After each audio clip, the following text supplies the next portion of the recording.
दोस्तों, आज का हमारा टॉपिक है ज़िद्दी बच्चों को कैसे हैंडल किया जाए, ज़िद्दी बच्चों की ज़िद्दियत कैसे ख़त्म की जाए। तो अगर हम अपने बच्चों को चाहते हैं हमारे बच्चे बेहतरीन माहौल में आगे बढ़ें और बेहतरीन माहौल में आगे बढ़कर मुल्क का नाम रोशन करें, तो हमें सबसे पहले ख़ुद को चेंज करना पड़ेगा।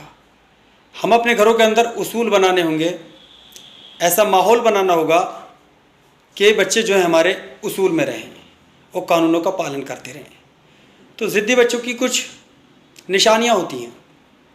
ज़िद्दी बच्चा हमेशा जो होता है वो टीवी की ज़िद करता है, टीवी देखने की ज़िद करता है, मोबाइल चलाने की ज़िद करता है, नए नए खिलौने की डिमांड करता है, नए नए गैजेट की डिमांड करता है, नए कमरों की डिमांड करता है। तो सब बच्चों के अंदर ये ज़िद्दीपन होता है और इस ज़िद्दीपन को ख़त्म करने के लिए तो कुछ टिप्स होते हैं उसकी ज़िद्दियत को ख़त्म करने के लिए। बच्चों को सुने और समझें। सबसे पहले उसूल यह है कि बच्चों को सुनना पड़ेगा और समझना पड़ेगा। अगर हमने बच्चों को डांट दिया, ना सुना, तो बच्चा जो झुंझला जाएगा, बच्चा झुंझलाहट में आ जाएगा और ज़िद्दियत उस पर हावी हो जाएगी। तो दूसरा टिप्स है उसको ख़त्म करने के लिए बच्चों की ज़िद्दियत को बच्चों को समझना पड़ेगा और बच्चों को सुनना भी पड़ेगा। और बच्चों पर ज़्यादा दबाव न डालें, बच्चों पर किसी काम करने का प्रेशर न डालें। अगर आप प्रेशर डालते हैं तो जो है मेंटली टॉर्चर हो जाएगा, और जो मेंटली टॉर्चर हो जाएगा तो जो है वो आपसे कुछ ज़्यादा घबराने लगेगा, भागने लगेगा, तो जो है वो ज़िद पर अड़ जाएगा। और शांत रहें। बच्चा कुछ भी कर रहा है तो शांत रहना है। चौथा टिप्स ये है, बच्चा किसी चीज़ की डिमांड कर रहा है, कोई चीज़ मांग रहा है, तो उसको दिलानी नहीं है, मतलब उसकी डिमांड में, उसके ज़िद्दीपन में, उसके एवज़ में उससे बच्चे से अपना होमवर्क करा लेना है, उससे बच्चे से कुछ काम करा लेना है। अगर आप ये काम करते हो, ये खिलौना मांगते हो, तो हमारा ये काम करना पड़ेगा, हमारा स्कूल का काम फिनिश करना पड़ेगा, मैथ या सोशल साइंस का होमवर्क पूरा करना पड़ेगा। तो पारिवारिक माहौल ऐसा बनाएं जिसमें उसूल हो।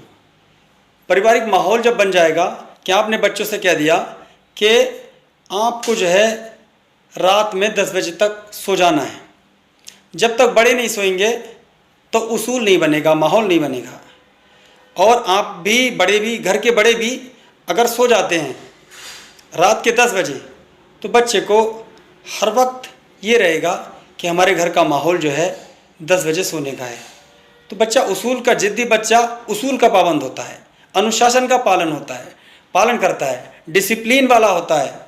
और जब से बहस की जाती है तो वो बहस करता है, उसकी निशानियाँ होती हैं। और दोस्तों के साथ उसको घूमने जाने दें, उसे रोक के टोके नहीं और उसके साथ घूमने जाने दें। उससे ये कहें कि आप अपने दोस्तों के साथ जा सकते हो, लेकिन ज़्यादा दूर नहीं जाना है। और उसके जो है बात बात पर उसको रोकना, टोकने से बचें।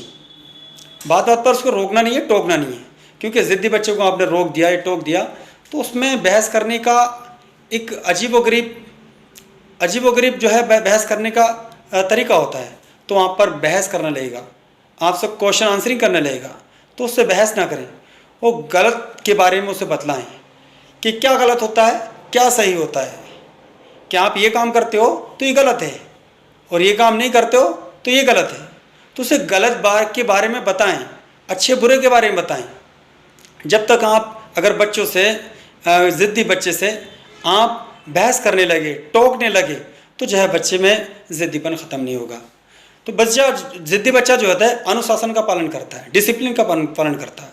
जिस बच्चे को आप घर में अभी से ही, जो बच्चा कोमल होता है, बच्चा मासूम होता है, उसको समझाएंगे अभी से कि भाई ये काम करना है, इस टाइम तक करना है, ये काम इस टाइम तक नहीं करना है, तो बच्चा में कानून का पालन करने की आदत हो जाएगी।